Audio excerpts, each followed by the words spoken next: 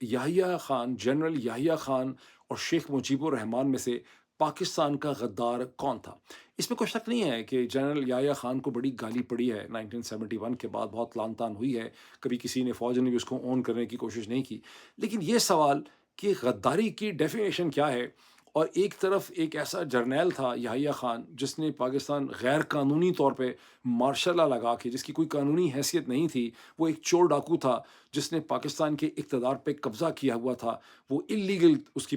ساری حرکتیں تھیں، وہ غیر قانونی شخصیت تھی، اس کی کوئی لیجٹمیسی نہیں تھی۔ ایک طرف وہ تھا جس نے پاکستان کے شہریوں کے اوپر ملٹری ایکشن کا حکم دیا۔ اس کا عمران خان نے پہلے بھی پچھلے ہفتے 10 دن میں صحافیوں سے بات کرتے ہوئے پہلے بھی اس کا ذکر کیا کہ ہمیں جو 1971 کا دیکھنا چاہیے کہ کیسے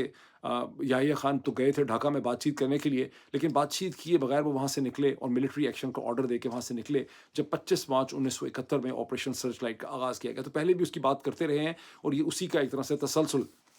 لیکن سوال انہوں نے یہ ریز کیا ہے کہ یہاں پر ان دونوں میں سے غدار کون ہے؟ دوسرا ایک پاپولرلی الیکٹڈ پاکستان کا اکثریت کا لیڈر تھا اور اس کے اوپر یہ انہوں نے ایکشن کیا، تو غدار کون تھا پاکستان کے ساتھ؟ کہ پاکستانیوں کے لیے اٹھا تو دیا انہوں نے، اور میرا خیال ہے 25-30 ہزار ان کو ری ٹویٹ بھی ہو چکے ہیں، اس پہ بہت بحث بھی ہو چکی، لیکن پاکستانی ذہن کی جس طرح سے نشو و نما اور تربیت ہوئی ہے، یہ بڑا مشکل سوال ہے۔ مشکل سوال اس لیے ہے کہ پاکستان میں ہماری جو ساری نیورو سائیکائٹری بنائی گئی ہے وہ یہ ہے کہ جنرل صاحبان پاکستان میں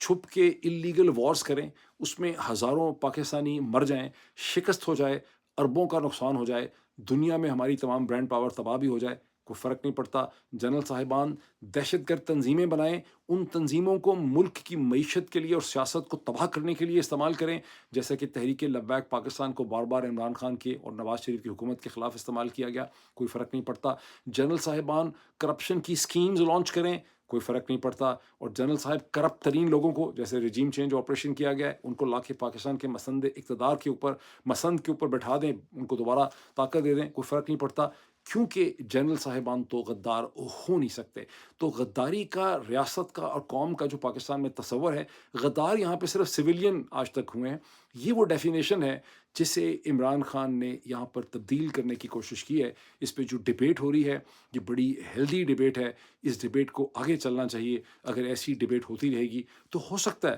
کسی سٹیج پہ پاکستان، اللہ مہربانی کرے، تو ایک نارمل ہیلدی صحت مند معاشرے میں بھی شاید پاکستان کنورٹ ہو سکتا ہو۔ ابھی تو ہم انتظار ہی کر رہے ہیں، اور ابھی اتنا ہی، پھر آپ سے ملاقات ہوتی ہے۔ بہت شکریہ۔